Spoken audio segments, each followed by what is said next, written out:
A esta hora de la mañana llegan las conversaciones que importan en Cuatro Cabezas. Hoy día es el día del profesor. Ojo con eso, ¿eh? El día del profesor.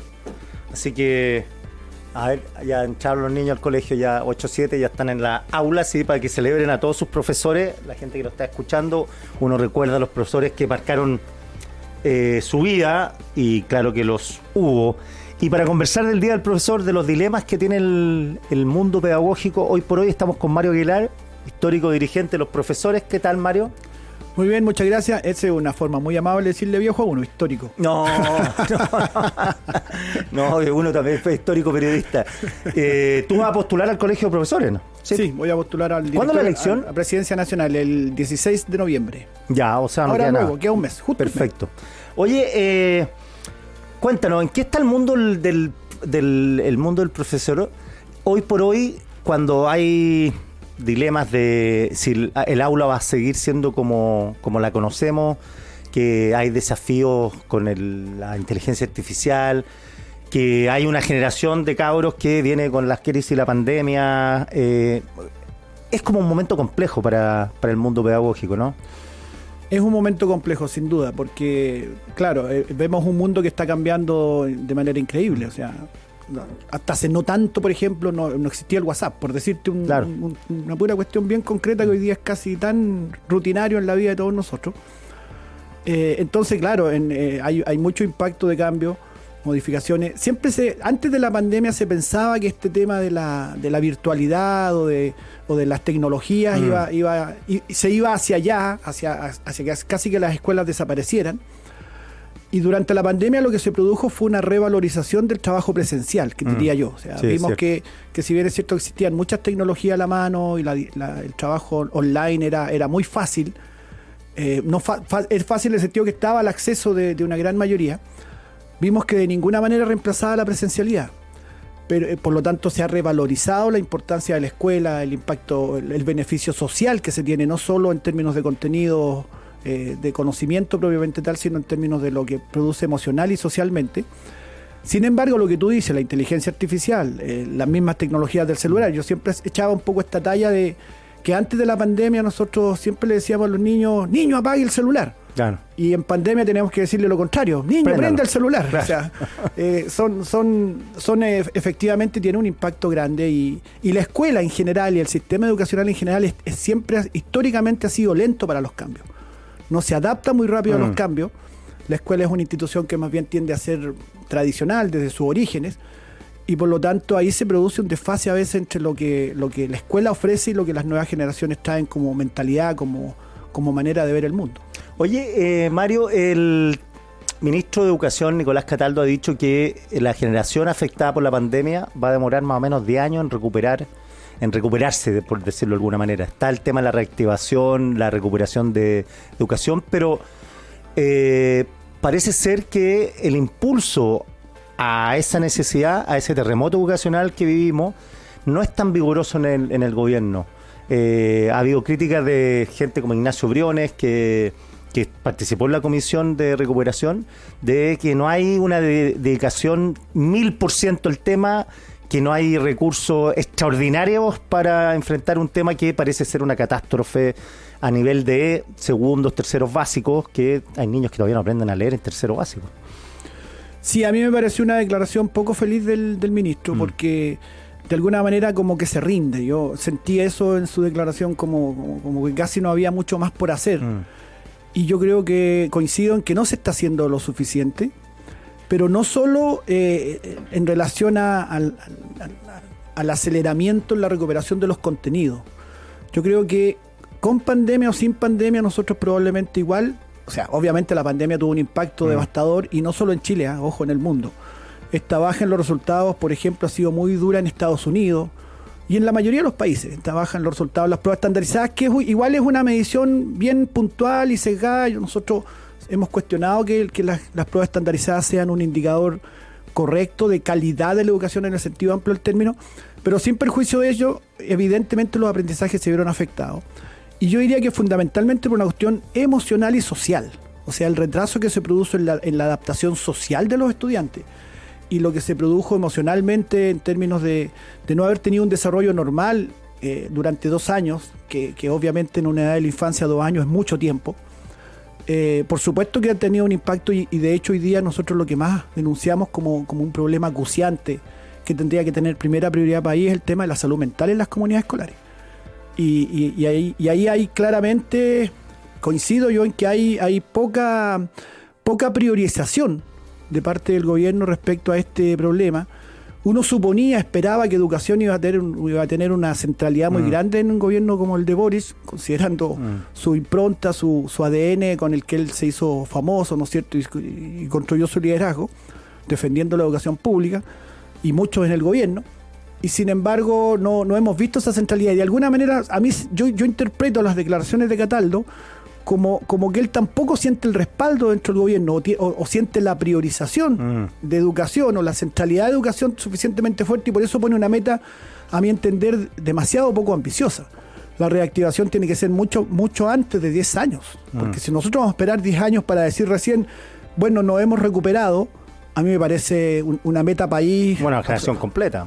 Una generación completa, exactamente. Claro. Entonces, me parece que tenemos que apurar el tranco y nosotros estamos bastante disponibles a ser parte de una priorización para levantar la educación de este retraso inevitable que se produjo durante la pandemia.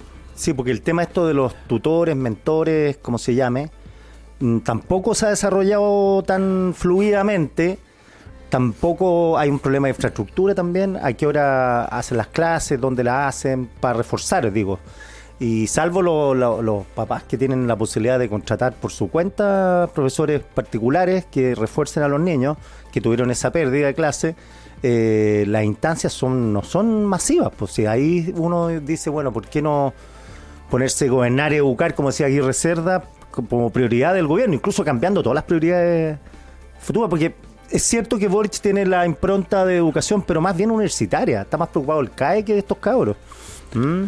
Sí, es probable que él haya sido, claro, como líder universitario puso ahí su énfasis en sus primeros tiempos, pero después su discurso siempre ponía la educación pública. Como diputado, yo lo debo decir, que fui en esa época presidente del gremio, él en general tenía una receptividad hacia la educación importante. Era uno de los diputados con los cuales nosotros podíamos impulsar acciones o tener respaldo en nuestras visiones. Pero ahora durante el gobierno no se ha visto esa centralidad, y yo creo que tanto a Ávila como a Cataldo le ha pasado que uno le queda la impresión que dentro del gobierno no tienen el peso suficiente al interior del gobierno. Los ministros de educación, nosotros lo sabemos, incluso a veces nos comentan eso. Estamos negociando aquí con ustedes en la mesa, pero después tenemos que ir a negociar con Hacienda las lucas dentro del gobierno. Entonces, y pareciera que ahí no tiene la centralidad, porque estos programas que se anuncian, este mismo de los tutores y otros del tema de convivencia, son programas de muy poco alcance. Uno le podría dar el carácter de piloto, ¿ya? Y cuando tú tienes 3.800.000 estudiantes más o menos en el sistema escolar, cuando tienes en total, sumando todas las comunidades escolares, hablamos de unas 4.200.000 personas, y tienes programas que alcanzan de repente 10.000 personas, 20.000 estudiantes, obviamente el impacto es muy menor. Claro. Es muy menor. Entonces, acá necesitamos poner a la educación pública en el centro, que el Estado tenga un rol gestor de la educación pública. Nosotros tenemos un sistema de nueva educación pública, los servicios locales que están fracasando. Yo voy a ser bien duro en el término, y al gobierno le molesta porque muchos de los personeros de gobierno hoy día estuvieron en la construcción durante el gobierno de Bachelet 2 de todo este modelo de educación pública nuevo, pero no ha funcionado. No ha funcionado. ¿Por qué no ha funcionado? Mira, no ha funcionado porque esencialmente toda esa ley lo que hizo fue cambiar a quien administraba el modelo, que pasaba de los municipios a estos nuevos entes, servicios locales, pero no el modelo mismo. Y el modelo mismo no ha funcionado. Y te digo esto que es una conclusión casi mundial, internacional, que ese modelo de voucher, el modelo muy basado en una lógica como si las escuelas fueran empresas, la mayoría de los países que lo implementaron, eso, estamos hablando de inicio de los 90 básicamente, que se produjo como una moda muy fuerte en eso, la mayoría viene de vuelta. Ya no están aplicando las recetas y los modelos que se aplican en Chile. Y en Chile no se ha cambiado, prácticamente no se ha cambiado, ni siquiera con la reforma de Bachelet, que se cacareó mucho esa reforma, que era una gran reforma, la reforma educacional, bla, bla, bla. Fue mucho bla, bla, pero porque esencialmente el modelo siguió siendo el mismo. Con la misma lógica de financiamiento, las escuelas públicas tienen un sistema de financiamiento que no es basal, sino que depende de la asistencia media de los estudiantes, es un financiamiento variable, y tú tienes, por ejemplo, en el sur, o en lugares donde el clima es complicado, o en zonas rurales, o mismo en Santiago, en zonas, en colegios que atienden estudiantes con más vulnerabilidad, la asistencia es más inestable, pero el gasto fijo sigue siendo el mismo. Tienen que pagar los mismos sueldos de docentes, tienen que pagar los mismos gastos de servicio, de agua, luz, etcétera, mantención del edificio, y como el financiamiento es variable e insuficiente, finalmente se van acumulando una serie de deudas de arrastre. Ya en Tiltil no le están pagando el sueldo completo a los profesores, no sé si viste la noticia. Sí, están cerrando colegios. En un montón de comunas está habiendo serios problemas, en San Bernardo, en La Serena, son históricos, en Ancud, en Atacama, que ya son servicio local. Se suponía que el Estado se hacía cargo, nosotros siempre cuestionamos que era muy débil, seguía siendo muy débil la función del Estado. Llevan más de un mes de paro por gravísimos problemas de funcionamiento. Colegios donde hay plagas de ratones que por meses no se resuelven ni se solucionan. Entonces, cuando hablamos de reactivación educativa, Quique, no solo hay que pensar en el resultado de la prueba SIMPSE, o no solo hay que pensar que esto fue producto del año y medio de encierro por la pandemia. Hay que darse cuenta que hay un arrastre de décadas de desatención de la educación. Entonces tú sigues teniendo baños insalubres, salas inadecuadas. Hace poco estuve en un colegio donde estaba lloviendo y todo el segundo piso había que desalojarlo porque se llovía completo, se anegaban los pasillos y las salas. Eso sigue ocurriendo con la educación en Chile. Y eso en medio de un gobierno que señaló en los años previos, todos sus representantes decían que la educación pública tenía que ser la primera prioridad. Oye, ¿qué pasa con hay una crisis hay harta literatura al respecto de la autoridad en Chile en general, ¿ah? Ahí recomiendo un libro de Katia Araujo que habla de la autoridad en general, de cómo la autoridad en el mundo está pasando por una crisis. Y la llevo al aula a esa... En mi historia los profesores eran prácticamente inmaculados, se les reverenciaba, no sé si era bueno o malo, pero sí era, y se le tenía mucho respeto, incluso algunos, incluso temor. Y hoy por hoy uno ve una serie de crónicas periodísticas y conoce informaciones de profesores que son agredidos por los apoderados, por los mismos cabros, en sitios que están dominados por el narcotráfico. ¿Cómo los profesores están viviendo esta realidad que al final prácticamente tienen que cuidarse? Una cuestión que es de loco. Así es. Sí, yo diría que es uno de los problemas centrales que tenemos hoy día como profesión docente. En un día como hoy en que va a haber mucha celebración, va a haber mucha palabra bonita, van a llegar muchas notas a los colegios de distintas autoridades felicitando por la importante labor del profesorado y bla, bla, bla, bla, bla. Yo quiero decir que eso lo recibimos obviamente con agrado y de buen modo, pero evidentemente hay un problema serio hoy día que tiene que ver con la convivencia escolar. La escuela ya no contiene la violencia que hay alrededor.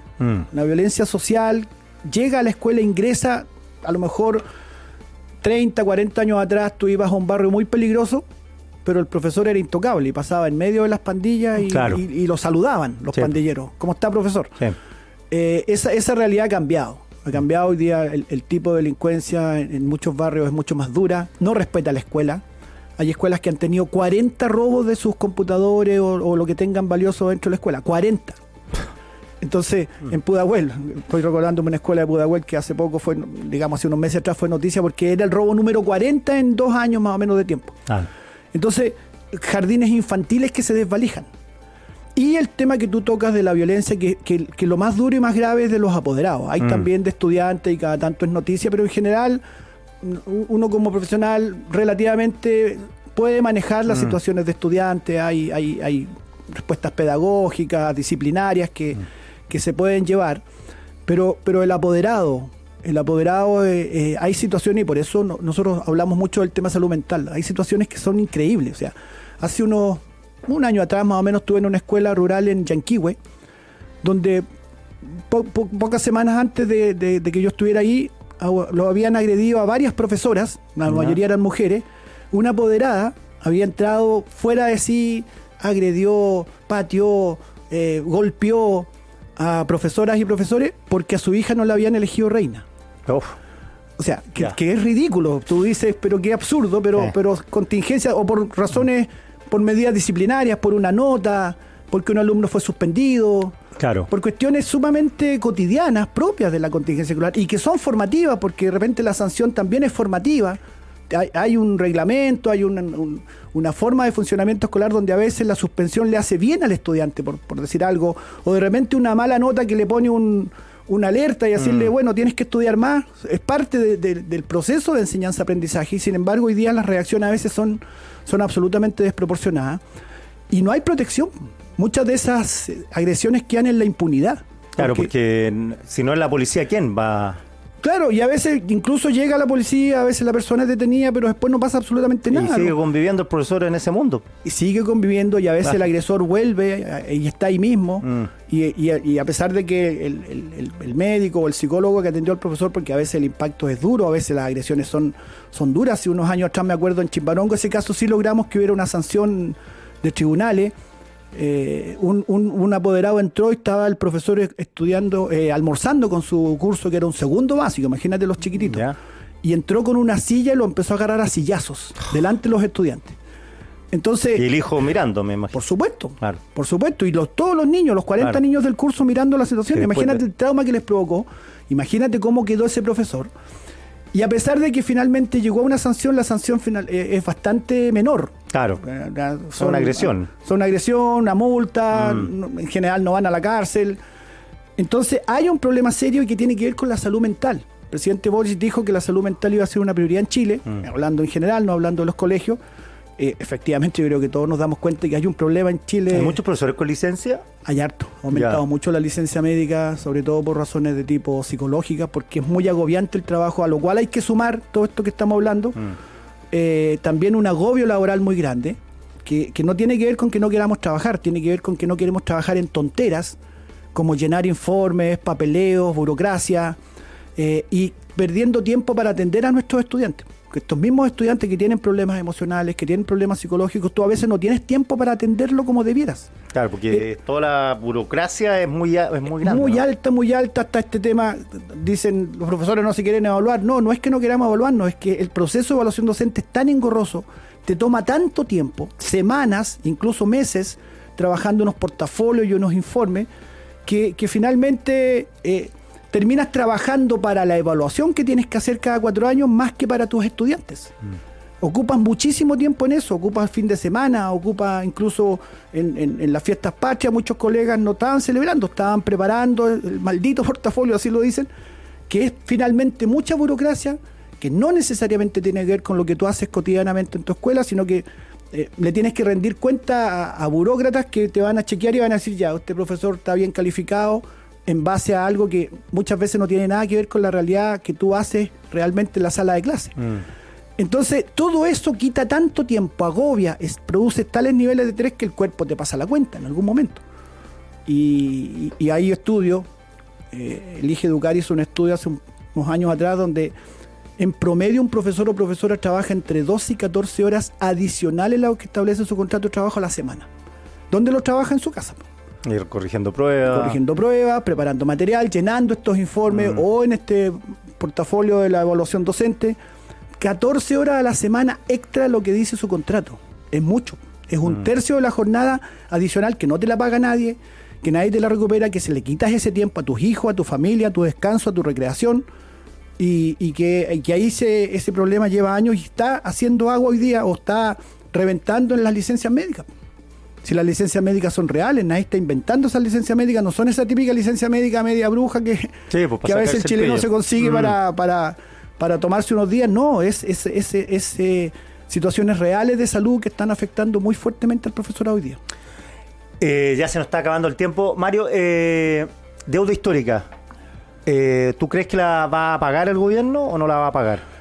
Bueno, yo espero que sí, pues hay un compromiso. ¿Cuánto es el monto de la deuda histórica? A ver, la deuda histórica, si se tuviera que pagar el monto real, nosotros hicimos un estudio hace unos años atrás con la Fundación Sol, bordea alrededor de los 13.000 millones de dólares. Es una suma muy, muy fuerte y nosotros estamos conscientes de eso y por eso que hace tiempo ya que nosotros hablamos de una reparación. Ya no se habla del pago completo de la deuda, se habla de una reparación justa, pensando que la mayoría de las afectadas, digo porque en nuestro gremio el 73% son mujeres y por lo mismo es una cifra similar en deuda histórica, ya son jubiladas con pensiones muy bajas. Entonces una reparación que podría significar, por ejemplo, un aumento en las pensiones o un bono, una solución de ese tipo, nosotros creo que podríamos llegar a aceptarlo, pero que repare parte del daño causado. ¿Qué le dice el gobierno? El gobierno dice que el gobierno va a pasar a cumplir 2 años en marzo y les queda 2 años más. Y me parece que si no es este gobierno ustedes logran que les paguen, va a ser difícil en otro gobierno, porque este se comprometió. Porque este se comprometió y además el presidente lo aseguró en una cuenta pública, claro, hace 1 año y medio atrás, dijo en diciembre de ese año 2022 enviaría un proyecto, después no lo hizo, después salió con que se relativizaba, que a lo mejor no se iba a poder cumplir, pero después ratificó de nuevo que sí, que se iba a cumplir. Y lo último que ha dicho el gobierno es que habría una solución que partiría por un 25% en el primer año y después gradualmente iría incorporando. Son las personas más de mayor edad. No, dice los casos más urgentes, dice el compromiso del gobierno. Todavía no está caracterizado qué serían los casos más urgentes. Define urgente, claro. Nosotros decimos que el 100% son casos urgentes, pero bueno, habría que haber que conocer esa propuesta, cuál es, y sobre esa base estudiar y tener una posición. Pero mis colegas no pueden seguir esperando. 20.000 han fallecido ya. Claro, y eso ya no reciben ni uno. En principio nosotros siempre hemos pensado que debiera ser heredable, pero bueno, vamos a ver qué propone el gobierno. ¿Y cuántos son los que se verían afectados por esta deuda? El universo original eran poco más de 70.000, 72.000 y algo. 20.000 murieron, quedan unos 50.000. Unos 52.000 más. Ya, esos son los que deberían recibir un pago. Eso deberían recibir una reparación. El gobierno habla del 25% en primer año y que el proyecto de ley incluiría al siguiente porcentaje en los años restantes. Por eso hay que conocer. Yo soy bien cauteloso porque ha habido tanta promesa y tanta cosa circulando que es preferible esperar la propuesta, pero nosotros decimos que tendría que ser en un plazo razonable, que tendría que ser necesariamente hay que incluir al 100% porque no es justo decir este sí, este no. Todos fueron afectados, mis colegas. Y ojalá, obviamente, que sea una reparación digna que permita decir se hizo justicia después de 40 y tantos años. El 81 partió este problema. Este problema parte, para que la gente que nos está escuchando, parte ¿cómo? El año 81 comenzó el traspaso desde el sistema fiscal, que era un funcionario del Ministerio de Educación, hacia los municipios. En la ley del traspaso decía que todas las asignaciones debían mantenerse, por lo tanto la estructura salarial, pero la asignación del decreto 3551 que tenían todos los funcionarios públicos no se le respetó a los profesores y se les dejó de pagar a medida que iban siendo traspasados a los municipios. Por lo tanto se violó una ley, porque la ley decía todo deberá ser pagado, no se hizo y se acumuló hasta el día de hoy. Esa asignación todavía existe en los funcionarios públicos y en plata de hoy es cerca de 400.000 pesos. Ya, eso es lo que no están percibiendo los profesores. Eso es lo que dejaron de pagarles desde el momento que fue traspasado. Y acumula ese monto por la cantidad de años y te queda la cifra sideral de la que hablábamos. Mario Aguilar, 1.000.000 de gracias por estar acá. Y un saludo a mis colegas que están escuchando, profesoras, profesores, en nuestro día, a unirnos y a fortalecernos para luchar por una mejor educación en Chile. Feliz Día del Profesor. Muchas gracias, Kiki, por la invitación. Listo, que estén